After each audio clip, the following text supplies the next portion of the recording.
ओम शांति। आज 31 जुलाई 2025। आज की साकार मुरली के अनमोल मधुर महावाक्य सुनेंगे। मीठे मीठे बाबा के मीठे बच्चे, तुम सवेरे सवेरे उठकर बहुत प्यार से कहो, बाबा गुड मॉर्निंग। इस याद से ही तुम सतो प्रधान बन जाएंगे। तुम सवेरे सवेरे उठकर बहुत प्यार से कहो, बाबा गुड मॉर्निंग। इस याद से ही तुम सतो प्रधान बन जाएंगे। प्रश्न है, एक्यूरेट याद द्वारा बाप की करंट लेने के लिए मुख्य किन गुणों की आवश्यकता है? उत्तर है, बाबा कहते बहुत धैर्यवत हो, समझ और गंभीरता से अपने को आत्मा समझ याद करने से बाप की करंट मिलेगी। अपने को आत्मा समझ याद करने से बाप की करंट मिलेगी और आत्मा सतो प्रधान बनती जाएगी। तुम्हें अभी बाप की याद सतानी चाहिए, क्योंकि बाप से बहुत भारी वर्षा मिलता है। तुम कांटों से फूल बनते हो, सब देवी गुण आ जाते हैं।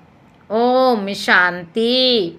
बाप कहते, मीठे मीठे बच्चे, तत्वम अर्थात तुम आत्माएं भी शांत स्वरूप हो। तुम सर्वात्माओं का सब धर्म है ही शांति। शांति धाम से फिर यहाँ आकर टाकी बनते हो। यह कर्मेंद्रियां तुमको मिलती हैं पार्ट बजाने के लिए। आत्मा छोटी बड़ी नहीं होती, शरीर छोटा बड़ा होता है। बाप कहते, मैं तो शरीरधारी नहीं हूँ। बाप कहते, मैं तो शरीरधारी नहीं हूँ। मुझे बच्चों से सन्मुख मिलने आना होता है। समझो जैसे बाप है, उनसे बच्चे पैदा होते हैं, तो वह बच्चा ऐसे नहीं कहेगा कि मैं परम धाम से आकर जन्म ले। परम धाम से आकर जन्म ले, माता पिता से मिलने आया हूँ। भल कोई नई आत्मा आती है किसके भी शरीर में, वह कोई पुरानी आत्मा किसके शरीर में प्रवेश करती है, तो ऐसे नहीं कहेंगे कि माता पिता से मिलने आया हूँ। उनको ऑटोमेटिकली माता पिता मिल जाते हैं। यहाँ ये है नई बात। बाप कहते, मैं परम धाम से आकर तुम बच्चों के सन्मुख हुआ हूँ। तुम्हें नॉलेज देता हूँ, क्योंकि मैं हूँ नॉलेजफुल, ज्ञान का सागर। मैं आता हूँ तुम बच्चों को पढ़ाने, राजयोग सिखलाने। बाबा कहते, तुम बच्चे अभी संगम पर हो, फिर जाना है अपने इसलिए घर। अपने घर इसलिए पावन तो जरूर बनना है। बाबा कहते, तुम बच्चे अभी संगम पर हो, फिर जाना है अपने घर, इसलिए पावन तो जरूर बनना है। अंदर में बहुत खुशी होनी चाहिए। ओहो, बेहद का बाप कहते, मीठे मीठे बच्चों, मुझे याद करो तो तुम सतो प्रधान विश्व के मालिक बन जाएंगे। बाप बच्चों को कितना प्यार करते हैं। ऐसे नहीं कि सिर्फ टीचर के रूप में पढ़ा कर घर चले जाते। ये तो बाप भी है, टीचर भी है, तुमको पढ़ाते हैं, याद की यात्रा भी सिखलाते हैं। तो विश्व का मालिक बनाने वाले, पतित से पावन बनाने वाले बाप के साथ बहुत लव होना चाहिए। सवेरे सवेरे उठकर पहले पहले शिव बाबा से गुड मॉर्निंग करना चाहिए। बच्चों को अपने दिल से पूछना है कि हम सवेरे सवेरे उठकर कितना बेहद के बाप को याद करते हैं। सवेरे उठ बाबा से गुड मॉर्निंग करें।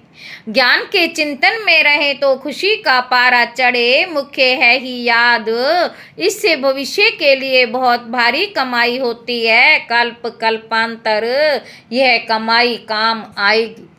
तुम्हें बड़ा धैर्यवत बन गंभीरता और समझ से याद करना है। मोटे हिसाब में तो भल कह देते कि हम बाबा को बहुत याद करते हैं, परंतु एक्यूरेट याद करने में मेहनत है। जो बाप को जास्ती याद करते हैं उनको करंट मिलती है, क्योंकि याद से बहुत मिलती है। याद से याद मिलती है। योग और ज्ञान दो चीज़ें हैं। योग की बहुत भारी सब्जेक्ट है, योग से ही आत्मा सतो प्रधान बनती है। याद बिना सतो प्रधान होना असंभव है। अच्छी रीति प्यार से बाप को याद करेंगे तो ऑटोमेटिकली करंट मिलेगी, हेल्दी बन जाएंगी। करंट से आयु भी बढ़ती है। बच्चे याद करते तो बाबा भी सर्च लाइट देते हैं। बाबा कहते मीठे मीठे बच्चों को ये पक्का याद रखना है कि शिव बाबा हमको पढ़ाते हैं। शिव बाबा पतित पावन भी है, सदगति दाता भी है। सदगति माना स्वर्ग की राजाई देते। बाबा कितना मीठा है, कितना प्यार से बच्चों को बैठ पढ़ाते हैं। बाप दादा द्वारा हमको पढ़ाते हैं, बाप दादा द्वारा। बाबा बच्चों को कितना प्यार करते, कोई तकलीफ नहीं होने देते, सिर्फ कहते मुझे याद करो और चक्र को याद करो। बाप की याद में दिल एकदम ठर जानी चाहिए। बाप की याद में दिल एकदम ठर जानी चाहिए। एक बाप की याद इस्तानी चाहिए, क्योंकि बाप से वर्षा कितना भारी मिलता।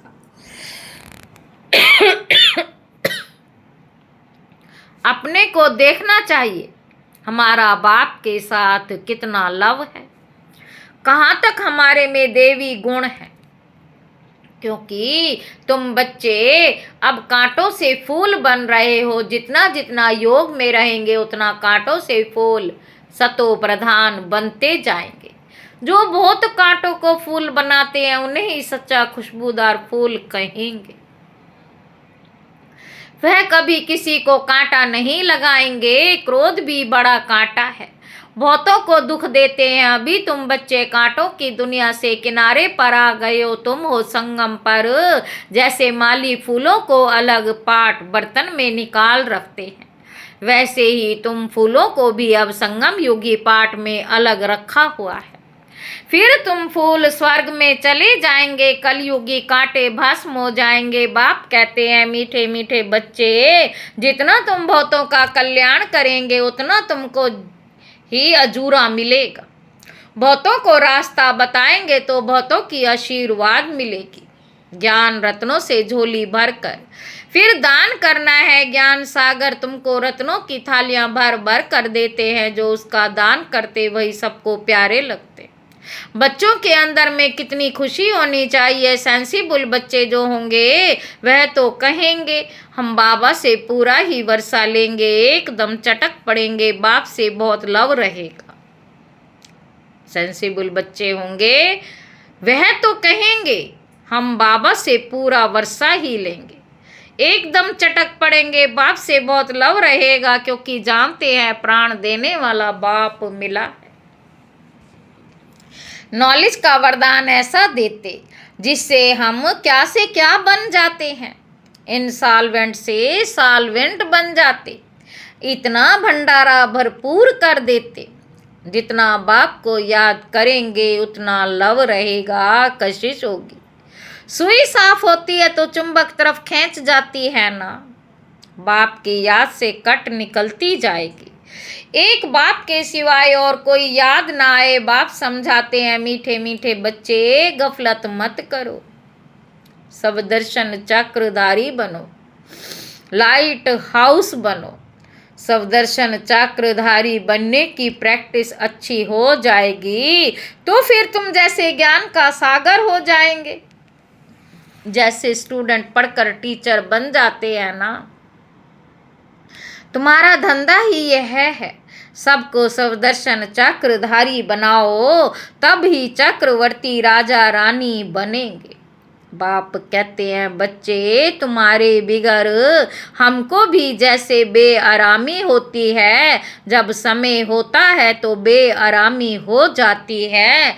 बस अभी हम जाऊं।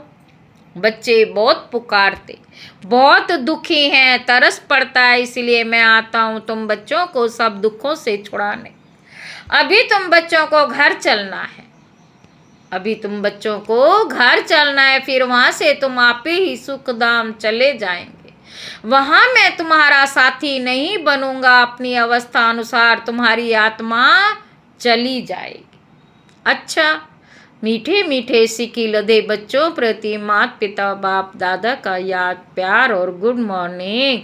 रूहानी बाप की रूहानी बच्चों को नमस्ते। हम रूहानी बच्चों की रूहानी बाप दादा को याद प्यार और गुड मॉर्निंग। नमस्ते बाबा, नमस्ते, शुक्रिया बाबा, शुक्रिया। धारणा के लिए मुख्य सार। पहला पॉइंट है बाप की करंट ऑटोमेटिकली लेने के लिए बहुत प्यार से बाप को याद करना है। यह याद ही हेल्दी बनाएगी। करंट लेने से आयु बढ़ेगी। याद से ही बाप की सर्च लाइट मिलेगी। दूसरा पॉइंट है गफलत छोड़ सवदर्शन चक्रधारी लाइट हाउस बनना है। इससे ही ज्ञान सागर बन चक्रवर्ती राजा रानी बन जाएंगे। वरदान है सबको खुशखबरी सुनाने वाले, खुशी के खजाने से भरपूर भंडार भव। खुशी के खजाने से भरपूर भंडार भव। सदा अपने इस स्वरूप को सामने रखो कि हम खुशी के खजाने से भरपूर भंडार है। जो भी अनगणित और अविनाशी खजाने मिले हैं उन खजानों को स्मृति में लाओ। खजानों को स्मृति में लाने से खुशी होगी और जहाँ खुशी है वहाँ सदा काल के लिए दुख दूर हो जाते। खजानों की स्मृति से आत्मा समर्थ बन जाती है। व्यर्थ समाप्त हो जाता है। भरपूर आत्मा कभी हलचल में नहीं आती। वह स्वयं भी खुश रहती और दूसरों को भी खुशखबरी सुनाती है। स्लोगन है योग्य बनना है तो कर्म और योग का बैलेंस रखो। अव्यक्त इशारे। संकल्पों की शक्ति जमा कर श्रेष्ठ सेवा के निमित्त बनो। सेवा में मुख द्वारा संदेश देने में समय भी लगाते हो, संपत्ति भी लगाते हो, हलचल में भी आते हो, थकते भी हो, लेकिन श्रेष्ठ संकल्प की सेवा में ये सब बच जाएगा। श्रेष्ठ संकल्प की सेवा में ये सब बच जाएगा। जो इस संकल्प शक्ति को बढ़ाओ, दृढ़ता संपन्न संकल्प करो तो प्रत्यक्षता भी जल्दी होगी। ड्रामा के कुछ गुहिया रहस्य संदेश पुत्रियों द्वारा।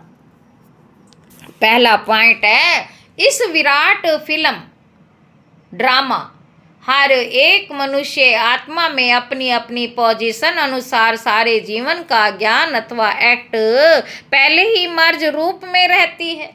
जीवात्मा में सारे जीवन की पहचान मर्ज होने कारण समय पर इमर्ज होती है।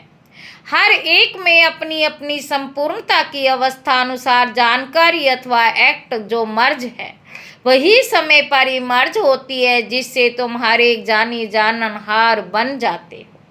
दूसरा पॉइंट है इस विराट फिल्म की सेकंड की एक्ट नहीं होने कारण तुमको ऐसा समझ में आएगा जैसे कि अभी अभी यहाँ आई।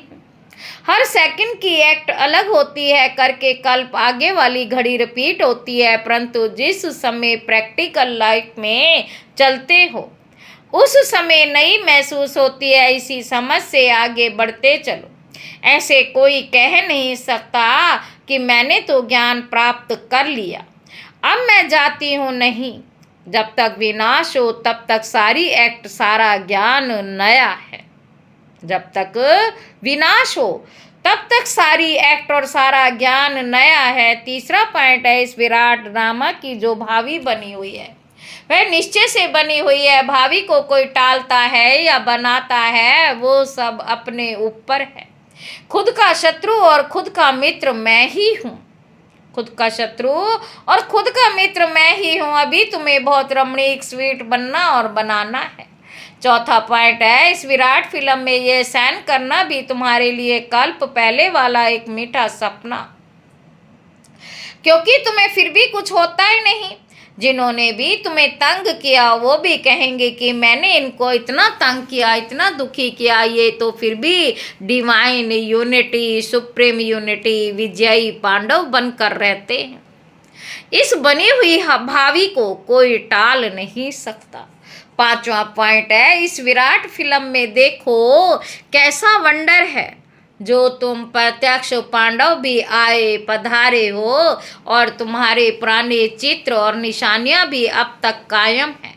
जैसे पुराने कागज, पुराने शास्त्र, गीता, पुस्तक आदि संभाल कर रखते हैं, फिर उनका बहुत मान होता है। ऐसी पुरानी चीजें कायम होते हुए भी अब नई वस्तु इन्वेंशन होती है।